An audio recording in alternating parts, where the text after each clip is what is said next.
Podcast jusqu'à 19h30. Soir première. Avec Arnaud Ruyson. 17h35, c'est l'actualité du jour pour des centaines de milliers de familles, faut-il vous le dire.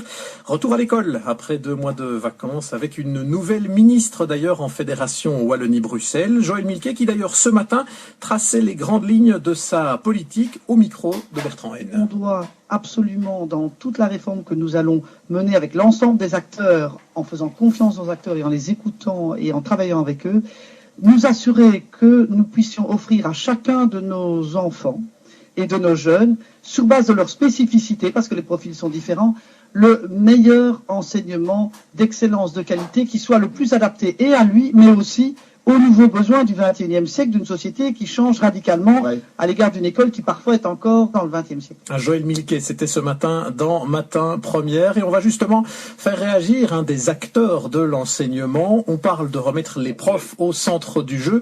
Avec nous, il y a Jonathan Fischbach. Bonsoir.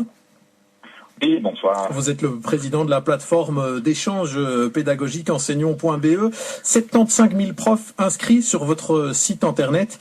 Alors quand vous entendez ou que vous lisez Joëlle Milquet qui veut rendre l'école aux enseignants et aux profs, elle le disait ce matin, vous répondez quoi ?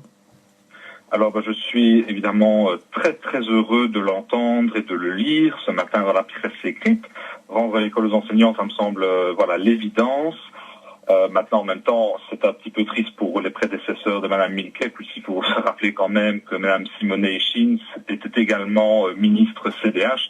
Est-ce qu'elles n'ont pas aussi, elles, travaillé avec les enseignants? Est-ce que Madame Milquet vient de découvrir aujourd'hui, en 2014, à la rentrée, qu'il fallait travailler avec les professeurs et qu'il ne fallait certainement pas décréter des politiques et des mesures venues d'en haut? Mais en tout cas, c'est une bonne nouvelle pour ce 1er septembre. Voilà, c'est une petite pique au passage. Parlons concret. Si justement on vous écoute, vous, enseignants, vous réfléchissez justement à la dimension pédagogique, c'est un peu le principe d'enseignons.be. S'il y avait une mesure, une attente en particulier qu'il faudrait mettre en avant maintenant, ce serait quoi ? Alors, évidemment, j'ai entendu Madame Milquet parler de son pacte d'excellence pour l'école. Je l'ai bien entendu dire qu'il fallait faire entrer l'école dans le XXIe siècle parce que nous fonctionnons toujours, les enseignants, dans une école du XXe siècle.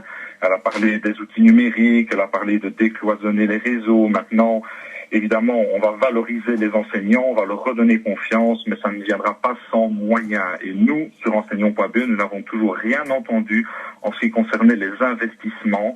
Les enseignants, ils ont un petit peu l'impression qu'on va leur demander de faire mieux, ou en tout cas aussi bien que ce qu'ils font aujourd'hui, et ils font vraiment le maximum avec moins de moyens.